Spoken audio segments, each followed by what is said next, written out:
Hello guys, may commission portrait na naman tayo. Ito po yung reference. Tara, samahan niyo akong iguhit ito. Sa commission na ito, inuna ko pala ang buhok para maiba naman. Mostly sa commission na ginawa ko, sa mata talaga ako nagsimula. Proceed naman tayo dito sa mukha at dito na tayo sa mata. At ang ginamit ko pala dito ay makeup brush para naman smooth ang skin tone. And by the way, ang commission na ito ay may kalakihan, 14 by 18 inches.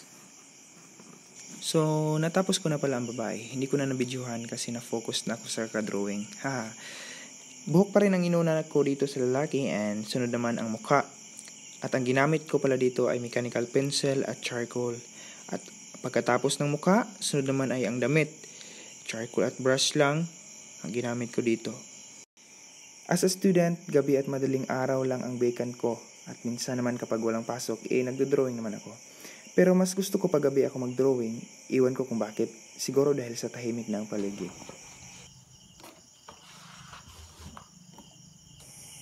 Dito na naman tayo sa damit ng babae. Ginamitan ko lang ito ng 2B, mechanical pencil at brush na may kunting charcoal. Ayun. Tapos, proceed naman tayo sa background guys.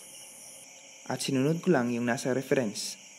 At medyo nahirapan ako dito kasi medyo mahirap ang detalye. Pero hindi ko tinigilan kasi ayaw ko na hindi ko matapos agad ang drawing. At binilisan ko ng konti para matapos ko na agad. Ginamitan ko din pala ng kneaded eraser ang background to make highlight para naman hindi flat tingnan ito. At ang paggamit ng eraser na ito ay i-shape mo lang siya sa gusto mo at idiin sa papel at ma-achieve mo na ang highlight na gusto mo. At huwag nating kalimutan lagyan ng signature yung drawing natin para naman hindi angkinin ng iba.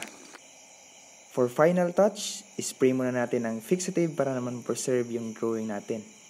And here's the final result.